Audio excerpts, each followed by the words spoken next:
Elizabeth Evans, and I'm a homeschooling mom of 4 young kids. I'm figuring this out as I go, but I'm here to talk to Bonnie, who has been writing and speaking on the subject for over a decade and has been homeschooling for 3 decades. My name's Bonnie Landry. I've got 7 kids. They're ages 13 to 33. I've been homeschooling for 29 years. I'm a wife, a mom, a grandma. I'm a speaker and a writer, and I'm an advocate of joy. So we're here to provide this podcast so that homeschooling can look like you imagined it to be. Good evening. How are you? Good. How are you? I'm great. Yes. Good. So have you got some good questions for us? I do. Tonight we're going to focus on dictation. Okay, Learning about perfect. dictation. It's my favorite topic. I've heard. Okay, so my first question is, let's just start off really simple. What is dictation? Okay, so if you looked up a dictionary definition of dictation, what it would mean is basically somebody saying something to somebody else and that person getting that information down. Okay, so a boss might dictate to a secretary, and the secretary might take it down in shorthand, or they might be typing it, or they might just be writing it out, in their handwriting. So basically it means that somebody's saying something, somebody else is copying it out, right? What they're hearing. Okay. So we think about like a dictation app, say, is going to take your voice and turn it into text, right? Mm-hmm. So that's what we're talking about in terms of the big picture of dictation. What we're talking about in educating our kids in dictation, there would be slightly different variations on the definition of dictation and how it would look.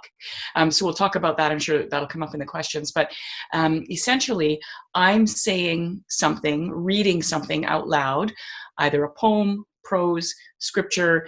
It could even be something out of a science book, and my kids are writing it down as I'm saying it, okay? So that's basically what we mean by dictation. Okay. Yeah, so not different than copy work, right? Because copy work, they're actually looking at it. Here they're listening. Okay. Yeah. Okay. So then next question would be, what is the importance of dictation? Okay. So I think that the importance of dictation ultimately is the fact that you are giving the child an opportunity to look at language close up, right? Kind of in a sense, put it under a microscope, okay?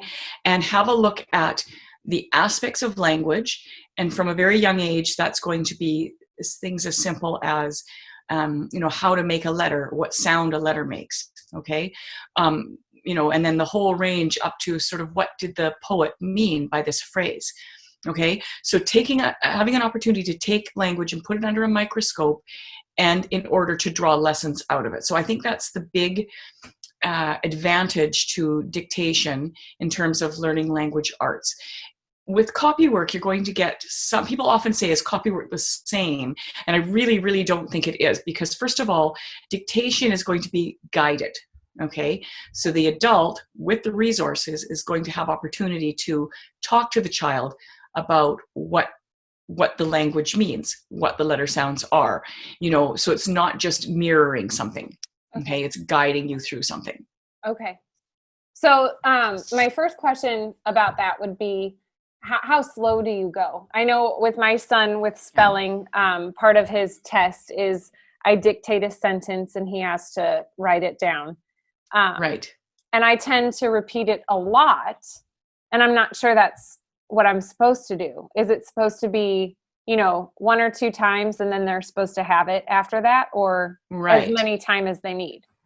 So this is going to be a very age-dependent, skill-dependent question, right? Okay. So basically, I go as slow as necessary and give them all the help that they need in order to have it done correctly. Okay. So I'm not going to say the whole sentence to a 7-year-old, probably. I'm probably, with a little tiny kid, I'm only going to give them probably 1 word at a time, even 1 letter at a time.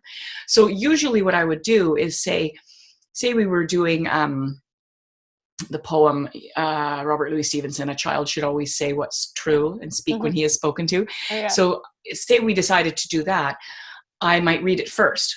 Okay, this is what we're going to do for the next few days. A child should always say what's true and speak when he is spoken to. And then if they're a pre-reader, I'm actually going to be guiding through the making of every letter. Probably they might know some of their letters, but if I need to, I'm going to say, okay, well, this starts with a, the word a. It's only one letter long. And do you know how to make an A? And they're going to say yes or no. And I'm probably going to know, but if I want them to try, or if I think they would like to try, then I'm going to ask them, well, this is going to be a capital A because it's the beginning of the sentence, beginning of the poem. So you're going to go straight up to this point and then straight down. I might even make dots so they can follow them, depending on their skill level. If they have a hard time or get frustrated making a line like that, I might even put dots on their dictation book so they can actually just trace the dots. We're going to go up, we're going to go down, and we're going to go across. And that's A, and that says a, okay. Child. So child's kind of a tricky word, right? So I might say, do you have any idea how to spell child with a young child?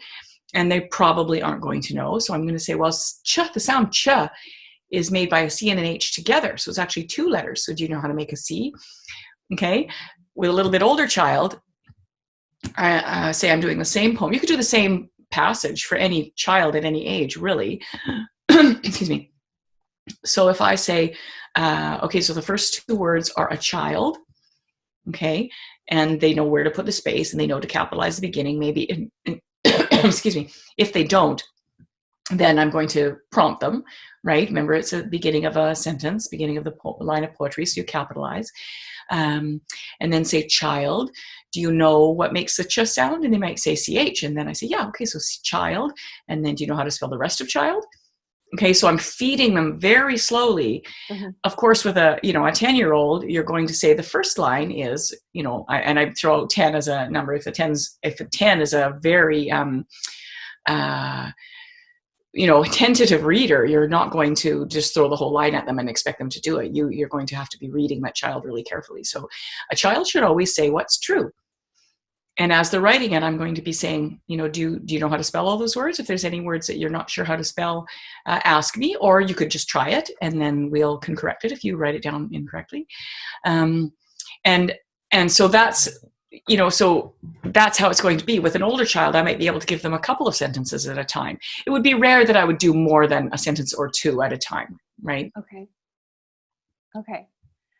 So my immediate question is, what about for somebody, my 8-year-old is just terrible at spelling. And so my first thought is, I don't want to give him the answer. But it sounds like what you do is you do help them spell and in a way give them the answer. So do you find that, for an 8-year-old and even a 10 or 11, telling them how a word is spelled is still as helpful as if, they figured it out on their own? Does that make sense? Yeah, to tell you the truth, I think it's more helpful because when I'm going to use times tables as an example of this. Okay, when we're learning times tables, I remember when I was a kid getting a sheet of times tables and we would do, 20 questions or whatever every day. And I would write down the answer. And the ones I knew, but the ones I was uncertain about, often I would write down the same answer that I got wrong the day before because it's kind of been implanted in my brain, right? Because I wrote down 40 yesterday, so I'm going to write down 40 again today, but I can't remember, was that the wrong answer or the right? I don't remember now, and so we're kind of cementing things in our brain that we really shouldn't. And so if that's one of the problems with sort of the test format of teaching children, right? And particularly about these little things, the spelling's pretty random, right? There's lots of spelling rules, but there's so many words that break the rules, right?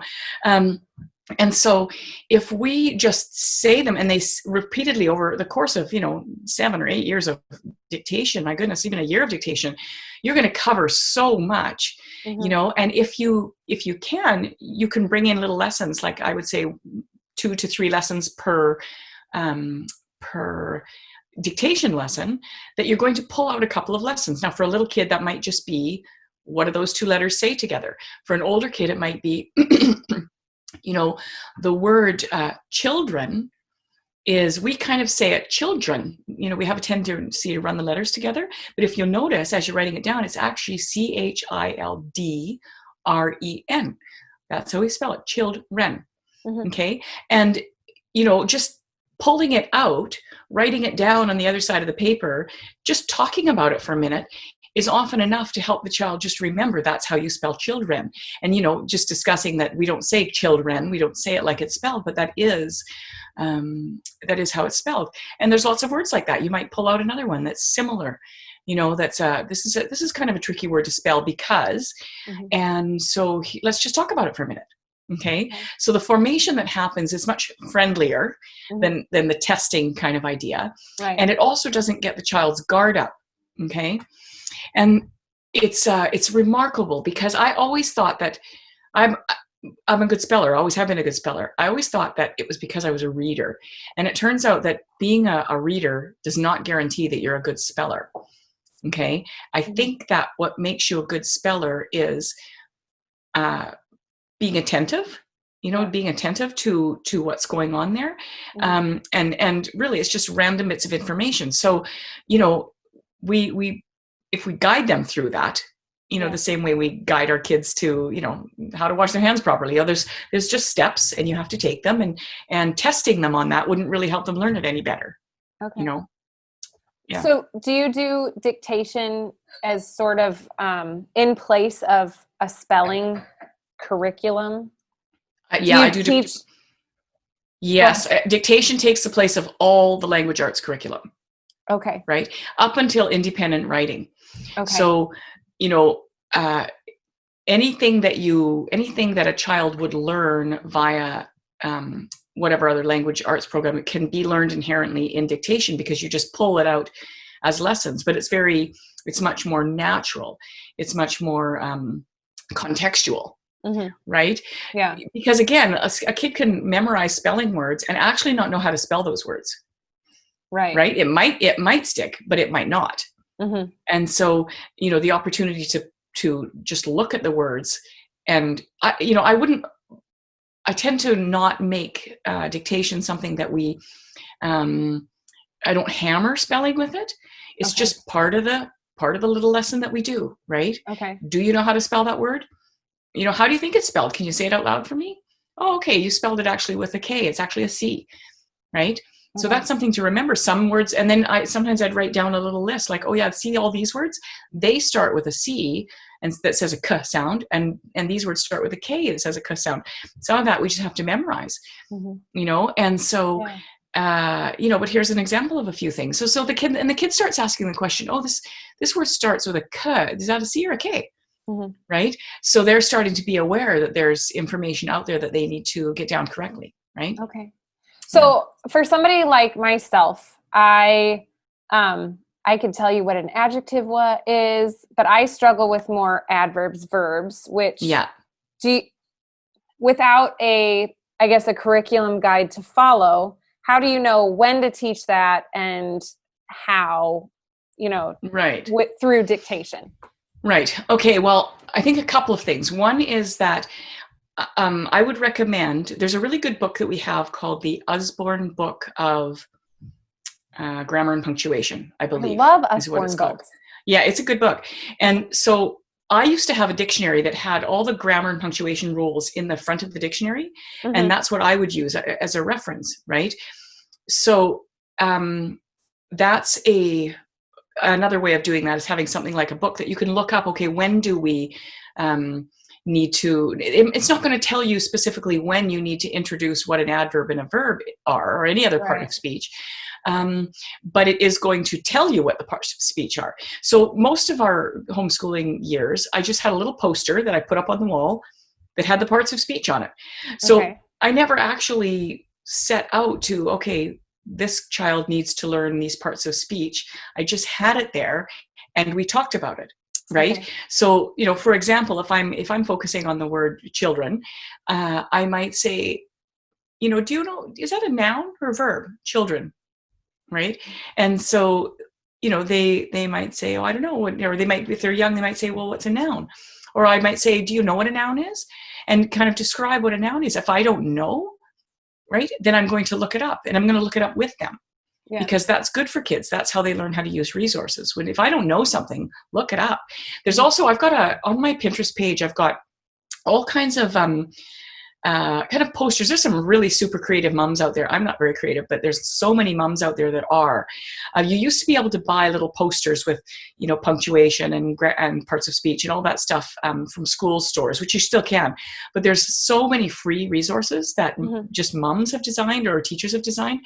And so I have one of my boards is called Dictation Help.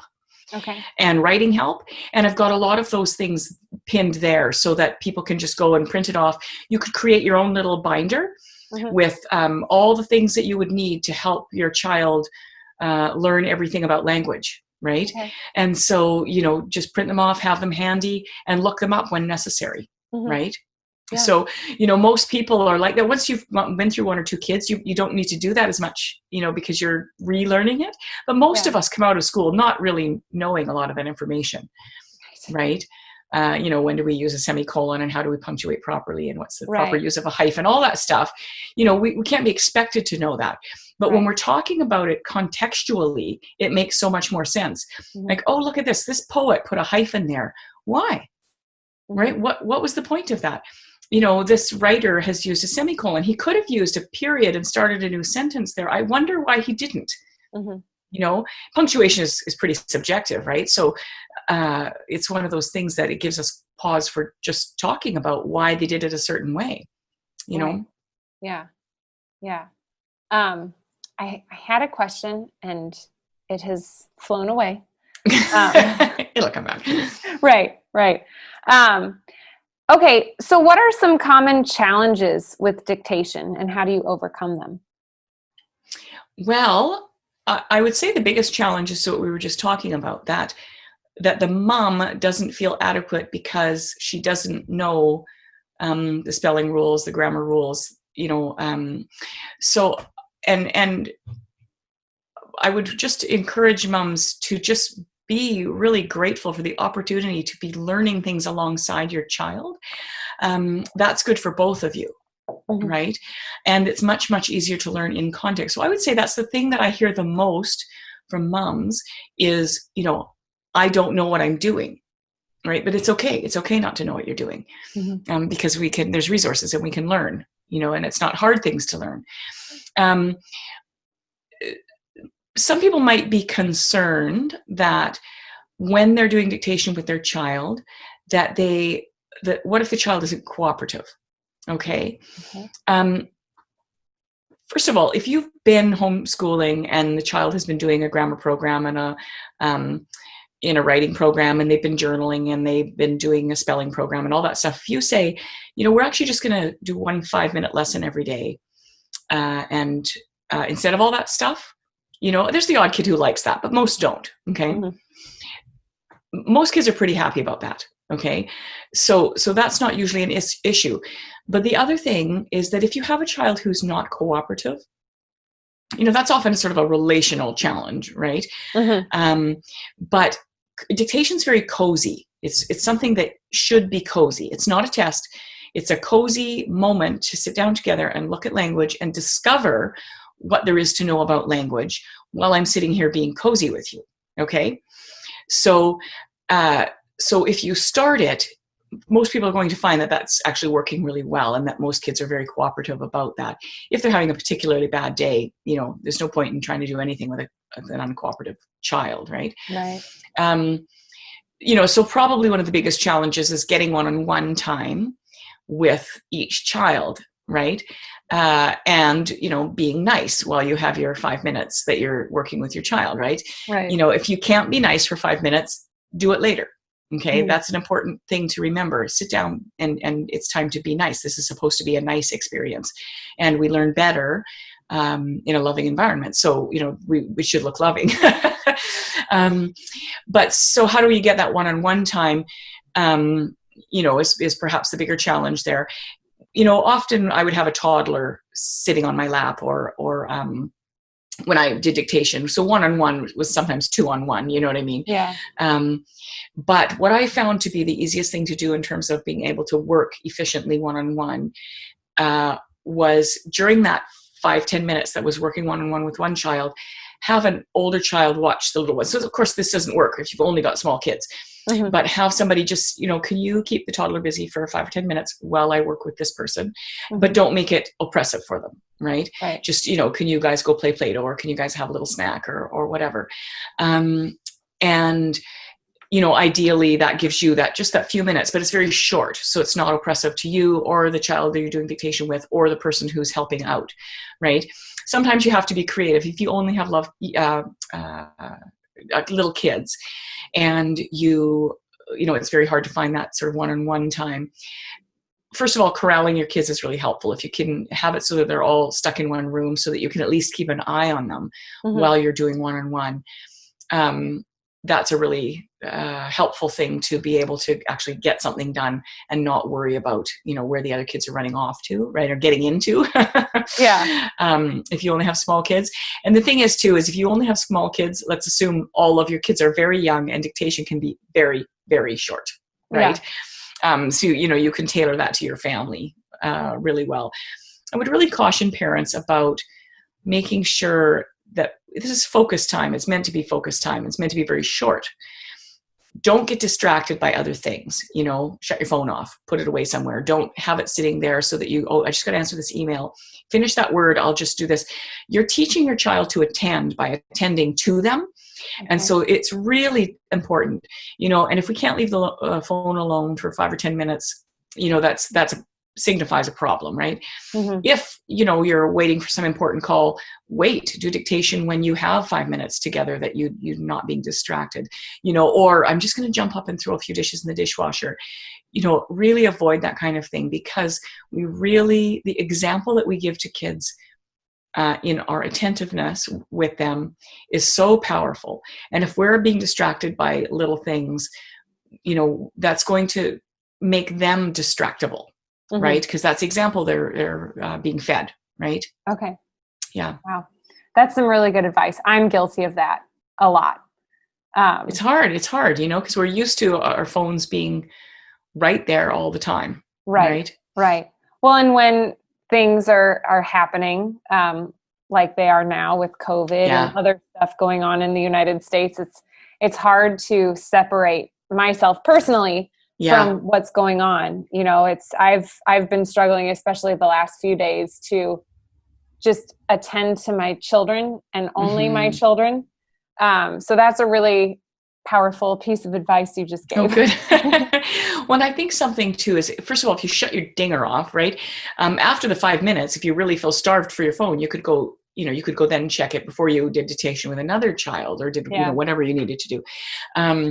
But also, if okay, it's just a mindset, really. Yeah. Okay, for this period of time, whether it's 5 minutes or an hour, I'm focusing on you. My dinger is shut off. My phone is over there. I don't want to see anything flash. I don't want to hear any bells or whistles. And it's very freeing. That's an incredibly freeing thing, to know that I can just put my phone away. Yeah. Right? You do it at church. Right. Right. It's just a daily practice. Yeah. Okay. I had a couple questions as you were talking. One, what ages do you start dictation? I have a 5-year-old who is really catching on to reading, who asks to spell. And as you were explaining what you do and what dictation looks like, it sounds like something that he would enjoy and really be, I guess, good at. Yeah, some of my younger kids started even as early as 3.5 or 4, because they saw their older siblings doing it. They saw that it was cozy. They wanted to do it. So, a lot of times, if you just keep your expectations realistic about what that person's actually going to be, able to accomplish, then it can be really fun, right?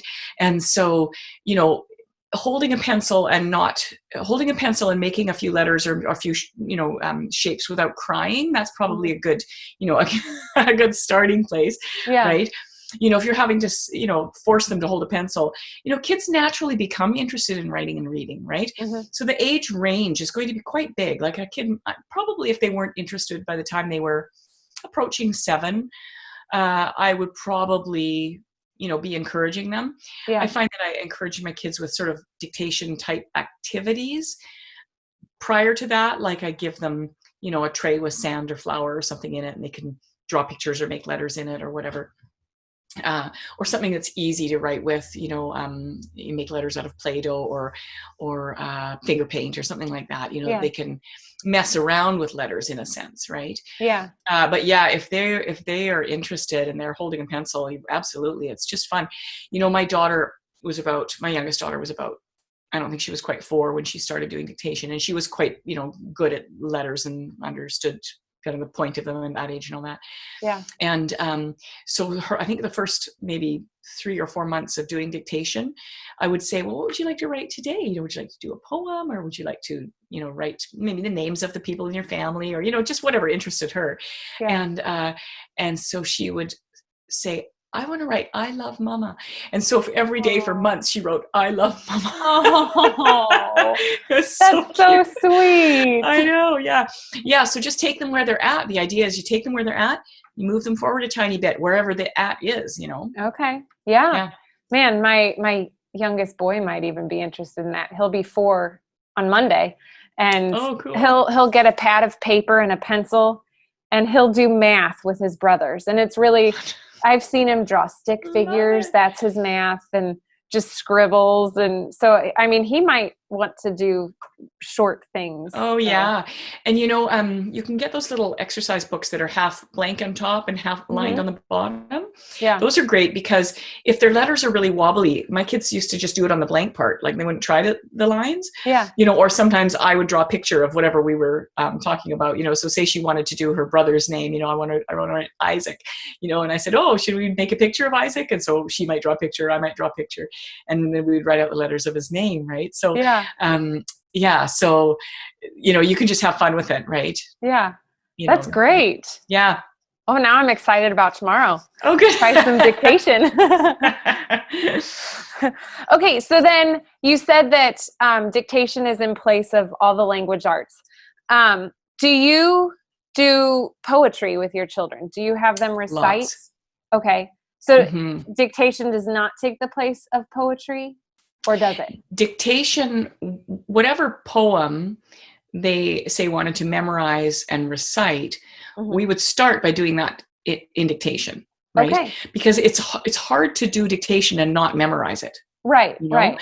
Because you're really taking a really close look at it. So if you do 1 line of a poem a day, you're memorizing it, you're learning it, and you're learning what it means, which is really lovely, right? Because we wouldn't do a poem without talking about what it means, so, and that I think is one of the most spectacular things about dictation is it really develops literate people, because you're looking at the technical aspect of language. Okay. What's how to make language right, how to make it proper, so that we can communicate effectively. But then you're getting micro vision. You're also getting this macro vision, is what does language mean? Okay. What is its purpose? What is its, what do we desire for language? How does it help us as the human race, right? How does language affect us? And so, you're doing that in the same lesson. You're doing it from the time they're very tiny, like, ooh, how does that poem make you feel? Boy, that's kind of a good word. Is that a creepy word, or is it a happy word? And what if we used it? What if the poet chose a different word? Like, say you're talking about, I'll just go back to the same poem. A child should always say what's true. What if he said an adult should always say what's true? And I mean, that's funny. Like, to a kid, that's going to be funny, because they think we do say everything that's true. Right. What if we said that? What do you think the poet would mean if he said an adult should always say what's true? Right. And, so just having fun with that. And of course, that expands as they get older into, the very deep symbolism and meaning in writing. Yeah. So what a cool tool, and a very, very underused tool that we can look at the technical aspect of language and the beauty and purpose of language in the same 5-minute lesson. Right. Yeah. So then let's say that you're doing a poem and it's also part of dictation. Would you start with dictation and then maybe in a week turn it into a recitation? Yeah, usually. Or I would say, if I wanted them to memorize something, I would say, well, let's do that for dictation and you can memorize it. But we would probably say it together, the whole poem every day, maybe we take turns. I say a line, you say a line, we go back and forth. Or would you like me to say it so you can listen to it? Or would you like to try saying it out loud yourself?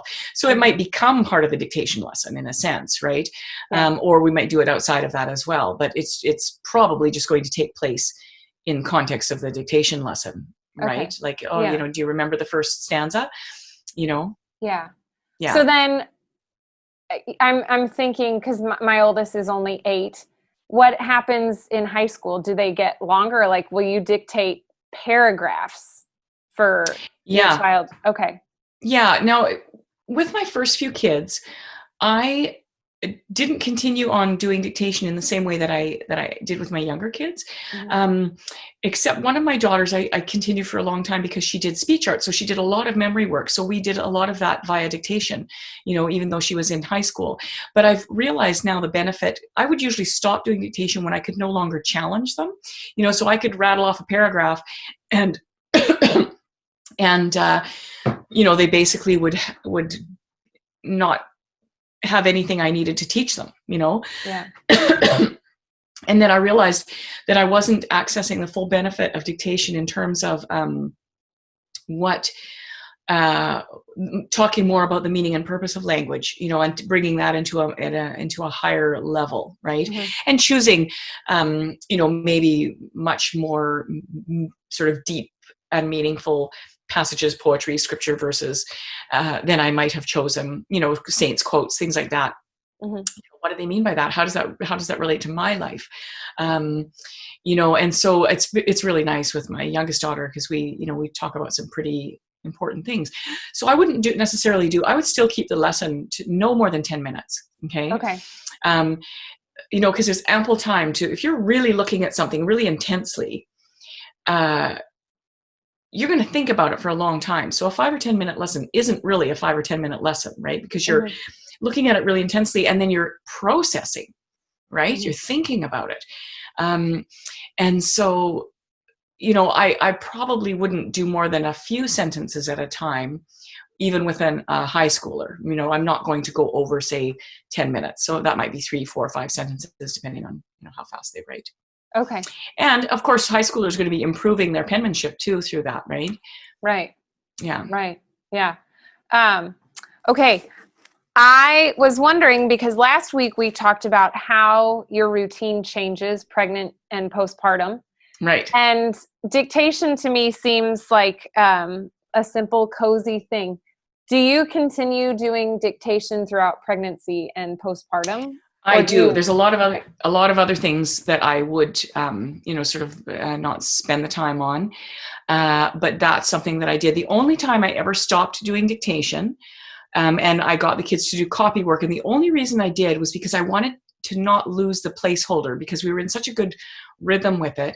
I didn't want it to be sort of like, it was, getting back into that habit. So I got them to do copy work. Was I mentioned to you, after I had my last baby, I got very, very sick. And I was sick for a long time. I was sick for about 18 months. I had to have an emergency surgery and all kinds of stuff. It was bad. I had to have a bowel resection, actually. That's what was going on. So it was a long recovery period. Okay. And so for the first couple of months after that, I would just write something out for copy work, or the older kids give them something and say, just, do this couple of sentences or do this paragraph just as a placeholder, because I didn't really feel there was a lot of value other than, penmanship and looking at something that was a work that you could, a valuable piece of writing, right. Looking at it and reading it. But I just feel like you can just milk so much more out of language via dictation, and it's so short. So yeah, that would absolutely be something that I would continue doing, because it's really nice and almost even more important. When I was pregnant, I would, I felt sick and I gross and tired and all of that, and it's harder to be nice. It was much harder to be nice. And so this is a moment where I think, okay, this was what matters, and this few minutes with you is going to, fill your tank, right? Yeah. So often we are in a position where when we're doing school with our kids, what we're basically doing is emptying their tank as we're, teaching them or getting them to do the thing they're supposed to do. And then we have to refill afterwards. Well, dictation, you completely avoid all that, right? You're teaching them and filling their tank at the same time, right? Because it's friendly. It's not the sort of pop quiz method at all. It's discussion, Right. So I think this will be the last question. Sure. Yeah. And it's very, very, it doesn't matter, but I'm curious. Do you sit with your kids on the couch for this cozy learning with dictation, or do you require sitting at a table? That's a great question, actually. Normally I sit at it. We don't sit at desks or anything. We're kitchen table homeschoolers, and but I have a desk space that's mine, and it's mostly because all my resources are there, right? And I want them to easy to access. And so for me, I like to sit and do dictation with my kids at that table, right? And so that way I have my, if I need to look something up, if I need to look up a spelling word, or if I need to look up, how we use this particular type of punctuation, or what's another poem this poet wrote. I want to have my resources really close to me. Yeah. And that would be harder for me to do on the couch, right? So that would definitely be a situation where I would mostly sit at the desk with them. However, if I had just had a baby and I was sitting, and when I say just had a baby, I'm not doing schoolwork with my kids immediately postpartum. I just, it's just time to soak up that baby for everybody, right? Yeah. Just, we just have to let go of fussing about that. If you took 2 weeks off or a month off or 6 months off, it wouldn't matter, right? If you had a really fussy baby, just don't beat yourself up, because you need to spend time with the baby and spend time with the kids so that, life is just flowing more smoothly. It's just not going to harm your kids at all. If they're living in a rich learning environment, they're going to be just fine. And so that might be a time when I would say, can you bring your dictation book to the couch so I can nurse the baby? Yeah. Right. Yeah. Okay. Great. Well, that's all the questions I have. Okay. And I think that's good. We covered a lot. Yeah, we covered a lot. Yeah, and that might actually spark some more questions if people want to sort of have a closer look at, dictation and what it does. I have some videos on YouTube, and I have some lots of blog posts about dictation and how it looks, and some of them with sort of sample pictures in it. I have a book on, actually grab it. It was the first book I wrote. You're probably seeing a mirror image, but this dictation, this is an editing copy, so it's got writing on the front. It was the first book I wrote because I felt dictation was so foundational to how I approached education with my kids on every other front that I thought, this is the first thing I need to get my ideas down in a really cohesive way. But I do have a lot of that information via blog posts as well, so I'll put those in the show notes for sure. Okay. So if you guys have questions, if that sparks more questions, we're still getting questions in from people on various fronts. So you can email me via my website, bonnielandry.ca. You could put them in the YouTube comments. Most people are finding me on Facebook, Make Joy Normal, and sending me a private message, but you can put it up as a post as well. And thank you all of those who have submitted questions. We will just keep addressing them and sometimes compiling them into sort of thematic topics like today's. And just keep those coming. Thank you. We'll be on YouTube and on our podcast here as well. Thank you. All right. So good night, Elizabeth. Good night. Thank you. Okay, talk soon.